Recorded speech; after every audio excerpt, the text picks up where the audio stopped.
Can you talk a little bit about the casting process? You've cast the very popular Selena Gomez in the character of Beezus, and then you've cast the virtually unknown actor Joey King to play the role of Ramona. So can you talk about how these two casting processes differed?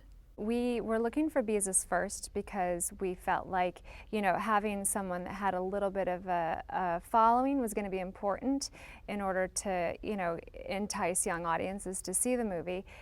But yeah, we wanted someone who was remarkable. And when Selena came in and auditioned for me, she blew me away. She was just totally incredible for the role, and had this charisma that is hard to even explain. It's like you can't even bottle that. It's just, she just has it. She exudes charisma. When it comes to Joey King, who's a 9-year-old, just the thought of having a 9-year-old carry a movie from beginning to end, and be able to play all the comedy and the major drama. I mean, she has to have tears in her eyes many, many times, and it has to be so genuine.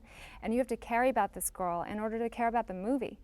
So I did not only nationwide searches, we went to any country that spoke English. We're like, we don't care where we're looking, and we cast everywhere. And we had people, drama teachers sending in their kids, and that took well over a year. And we had websites where we were auditioning kids, and we found some really, really great girls.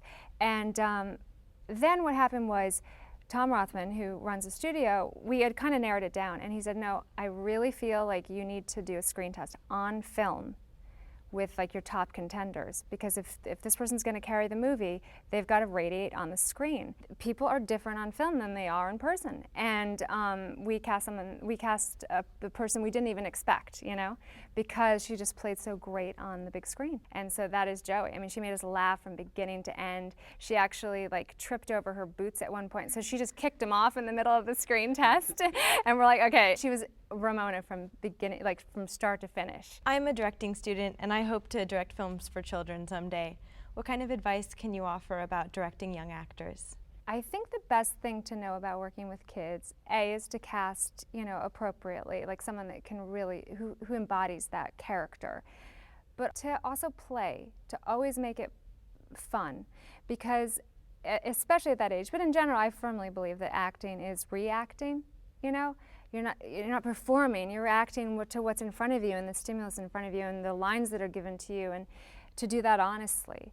So a lot of what I do, especially with kids, but it's kind of seeped into working with adults too when they can tolerate it, is I like to constantly be mixing up the lines off screen, so they're constantly reacting to new things and being surprised. I give them all sorts of new stimulus each time on each take, so that the reactions are genuine. Not to the point where you're going too off text or you're not respecting the material, but just enough so it keeps everyone on their toes and keeps it real. Howie! Oh no! She's getting reeled in! What?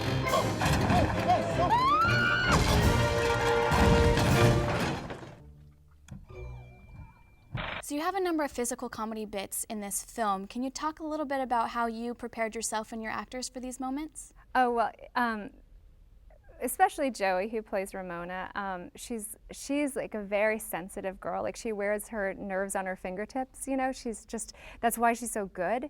But it also makes her really get neurotic about things. And so we had this pea propulsion device where the baby had to spit peas all over her, and it was with hydraulic air or whatever, but it was gonna have to really spit at her, and she was obsessed with it all day. She could not focus. She was practically crying. So I sat with her at lunch and I said, I can tell you're so worried about this. What's gonna make you feel better about it? She's like, well, I just want someone to do it first. And I was like, okay. So I sat there with a little shower cap on my head, and we had to put plastic down so we didn't ruin the set. And I did her little lines, and everyone is watching, and then it spit at me. It was disgusting. It was, and I'm shot. I was so gross. And I was like, Joy, I have even more respect for you. And then she did it, and she was a champ. And then the same was true when we did a water fight scene. There were so many instances where we could only get one take. Usually you'll get 3-4 takes at least on something. We have so many things where you'd have to reset. For example, if we start a water fight and our beautiful lead, Ginny Goodwin, gets water dumped all over her, to reset that will take an hour and a half because we've got to get new wardrobe, new hair, you know, et cetera, et cetera.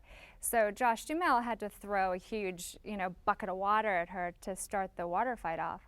And I was really concerned that he wasn't going to make the mark because she was quite far away. And I was like, Josh, are you sure? He's like, Liz, you got to trust me. He's like, you know, he was a football player and everything. I'm like, so I stood there and I was like, okay, hit me. And he, trust me, he doused me so badly. I was like, okay, we're ready to shoot. And it was one take. But there were so many of those instances. Ramona, grab a hose and help out, okay? Oh, I see. Very funny. Who did that? B. That's for the roses, sweetheart. In preparing for the movie, what sort of things in pre-production did you turn to for inspiration, be it costumes or music or imagery that really helped define and shape your vision of what the film should look like and feel like? Right, that's a good question too, and I think it's so important for every director because not only are you influencing yourself, but you're also just creating a template and just a touchstone for everyone to be able to then see, and it keeps the voice more cohesive. So what I did when I was prepping the movie is I created a website. And I realized everyone should be on the same page, you know, and that it would be a nice way for all of the crew to feel included and to be empowered to do, you know, their best work. So I'd have like the color palettes that the production designer and I set up that would all be, the swatches would all be there. And there'd be all sorts of visual references. And we had all the animatics for all the visual effects sequences. And, you know, as the costume designer would create stuff, those would be uploaded. And so we had a place where we could all kind of convene in sort of a modern, you know, a modern way. That kept everyone on the same page, and I think it helped to make it have a stronger point of view, and to keep to the kind of the rules that we were creating. Like I wanted nothing to do with the color pink because I feel like Ramona is such a tomboy, and I felt like color, like gender neutral colors would be much more appropriate for this movie. So, you know, like you'd find that the AD would be like, oh, get that pink off there. You know, like everyone was kind of on board with the rules of the world we were creating. And I hadn't done that on my first film, and I feel like it really did help me take a huge leap forward to be able to do that. You got your master's at USC, and now you've come back as an instructor to teach in the undergrad program.